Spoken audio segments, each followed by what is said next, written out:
मैं इस वक्त जामिया मिलिया यूनिवर्सिटी के प्रोफेसर डॉक्टर जुनैद हारिस से ये जानना चाहता हूँ कि अक्सर आप डिबेट में नज़र आते थे, इन दिनों आप डिबेट में जाना बंद कर दिया है। क्या ये सच है कि डिबेट के अंदर में जो एंकर होते हैं अपनी ही बात कर रहे हैं, हक की बात लोगों से कहवाने में रोक देते हैं, क्या उसका असर है? आपने बिल्कुल सही अंदाज़ा किया है। आपने लिख रखा है, मैं देख रहा हूँ कि लोकतंत्र का प्राण, जमहूरियत की रूह, इसमें कोई शक नहीं है कि मीडिया का जो रोल है एक सेकुलर समाज के अंदर मुल्क को बनाने के लिए वो किसी से छिपा हुआ नहीं है।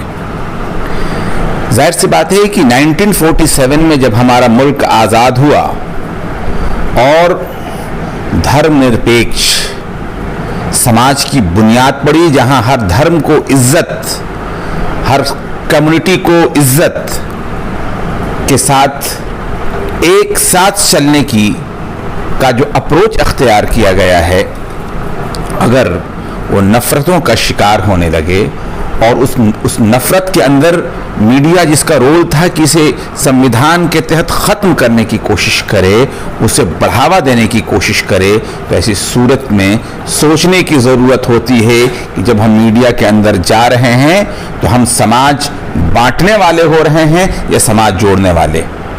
जब तक मैं ये समझता रहा कि मैं समाज को जोड़ने की और सही दिशा देने में कुछ काम आ सकता हूँ, बिल्कुल जाता रहा हूँ।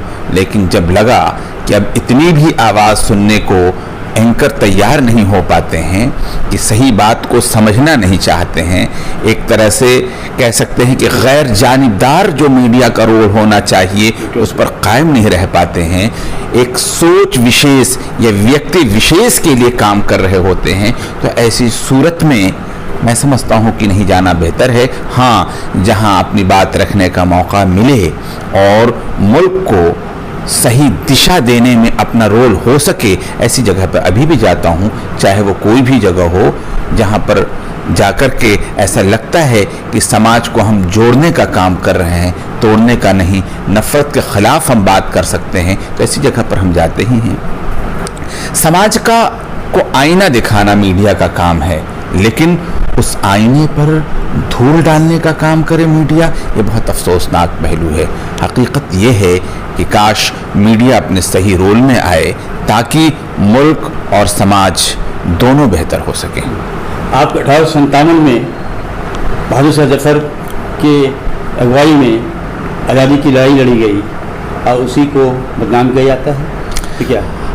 ये वाकई बहुत अफसोस की बात है। एक तो 1857 की जंग आज़ादी को गदर का नाम दिया गया। गदर कहते हैं धोखा। भाई ये धोखा होगा अंग्रेज़ों के लिए, लेकिन हमारी लिए तो जंग आज़ादी थी। अफसोस की बात यह है कि उसे गदर कहा जाता है। दूसरी बात मैं ये कहना चाहता हूँ, क्या अजीब बात है कि इसी गाजीपुर और बलिया की सरजमीन से ताल्लुक़ रखने वाले मंगल पांडे, जिन्हें हम अपना हीरो समझते हैं और समझना चाहिए,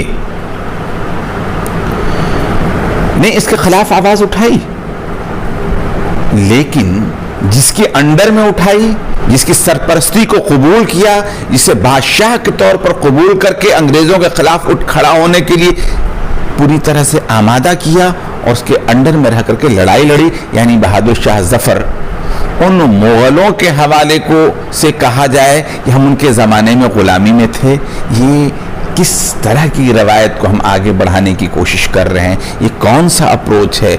हकीकत में नफ़रत सिर्फ़ और सिर्फ झूठ होता है, और जाहिर सी बात है कि नफ़रत के लिए झूठ ही का सहारा लेना पड़ता है। ये पूरी की पूरा जो हमारा नरेशन है, पूरा का पूरा जो अप्रोच है, वो बदलने की कोशिश है। यही नहीं, आप और भी चीज़ों को देखेंगे। ये तो एक मुद्दा है, मैं हमेशा से ये कहता रहा हूँ कि इसमें कोई शक नहीं है। मैं एक हिस्टोरिकल बैकग्राउंड की तरफ जाना चाहता हूँ। हिंदुस्तान में मुग़लों को किसने बुलाया, ये एक सवाल है। जाहिर सी बात है कि इसका जवाब एक ही है कि इब्राहिम लोधी को ख़त्म करने के लिए राणा सांगा ने बुलवाया था। हिंदुस्तान से मुगलों को किसने भगाया, जब ये सवाल होता है तो मैं आपको बताऊं, जिस गांव में इस वक्त आप मौजूद हैं, बारा के अंदर, यहाँ के लोगों ने बाबर के बेटे हुमायूं को, जिसने शिकस्त दिया था शेर शाह सूरी, उसका साथ दिया था। तो भगाने में तो हमारा रोल है, हमने भगाया।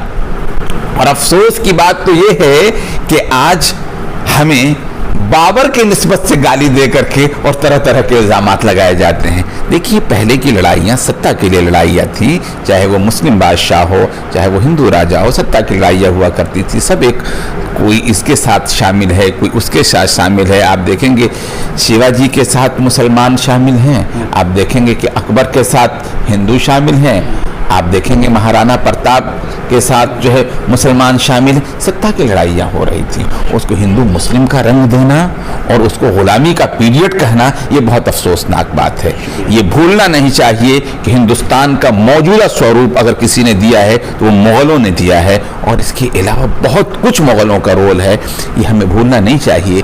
हमें नफरत के बजाय मोहब्बत बांटने की कोशिश करना चाहिए। और जिस चीज़ पर 1947 में के अंदर हमारा मुल्क जिस संविधान के तहत अपने आप को आगे बढ़ाने की तरफ आगे बढ़ा था, हमें उसकी ओर ध्यान देना चाहिए और अपनी एनर्जी राष्ट्र को के निर्माण में लगाना चाहिए, इन नफरतों को बांटने में नहीं।